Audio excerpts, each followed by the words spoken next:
작은 일에도 그 마음을 알기 원하네. 김상우 목사의 알물 삶으로.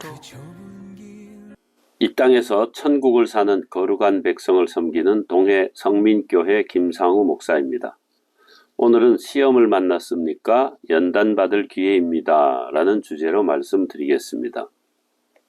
어린아이와 어른의 차이점이 무엇일까요? 어린아이들은 참지 못하고 자기 감정을 여과 없이 그대로 표현합니다. 그러나 어른들은 자기 감정을 그대로 표현하지 않고 참을 수 있습니다.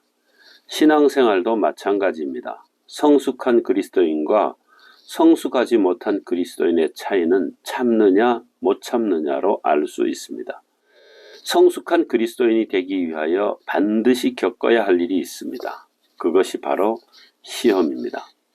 야고보서 1장 2절에 내 형제들아 너희가 여러 가지 시험을 당하거든 온전히 기쁘게 여기라고 합니다. 여기서 주목해야 될 단어는 당하거든입니다. 이는 자신의 잘못 때문에 오는 것이 아니라 자신이 잘못이 아님에도 불구하고 우리에게 다가오는 시험을 말합니다.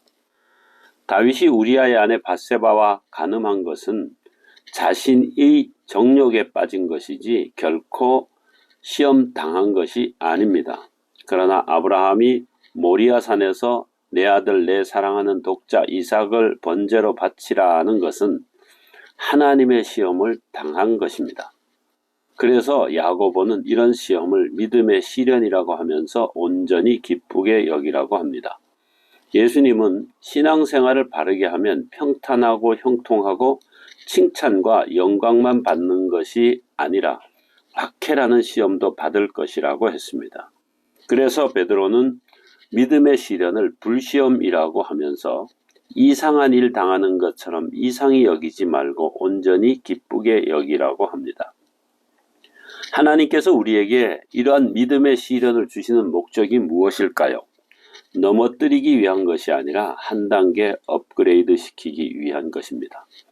업그레이드는 한 단계 높아지는 과정이기 때문에 내게는 버거울 수 있습니다. 그러나 하나님은 감당치 못할 시험 당함을 허락지 아니하시고 시험 당할 쯤에 또한 피할 길을 내사 능히 감당하게 하시는 분입니다.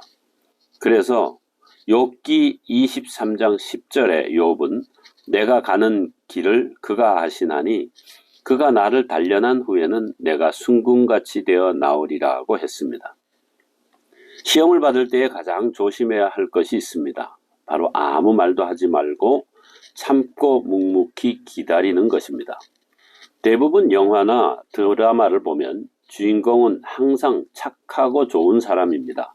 그런데 억울하게 고난을 받습니다. 반면 못된 짓 하는 사람들은 하는 일마다 잘되고 누립니다. 그것을 볼 때 화가 나기도 합니다. 그러나 끝까지 보면 악한 일 한 사람은 벌을 받고 주인공은 복을 받게 됩니다. 시험을 참는 자가 끝까지 참아야 하는 이유를 오늘 말씀에는 온전하고 구비하여 부족함이 없게 된다고 합니다. 즉 시험을 통하여 하나님이 정하신 표준에 도달한다는 것입니다.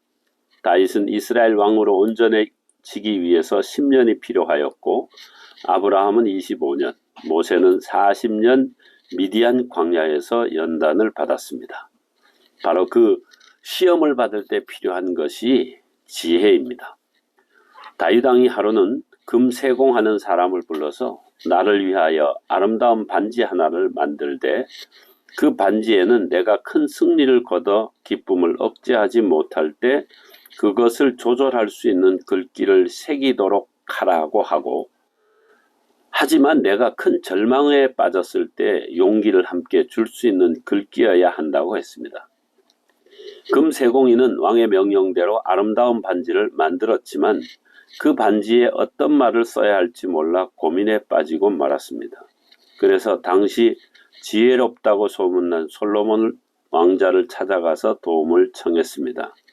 그때 솔로몬이 준 글은 바로 이것이었습니다. 이 또한 지나가리라. 여러분에게 시험이 있습니까? 이 또한 지나갑니다. 시험은 이기는 것이 아니라 참고 견디는 것입니다. 시험을 만났습니까? 연단받을 기회입니다. 지금까지 이 땅에서 천국을 사는 거룩한 백성 동해 성민교회 김상우 목사의 삶을 삶으로 였습니다.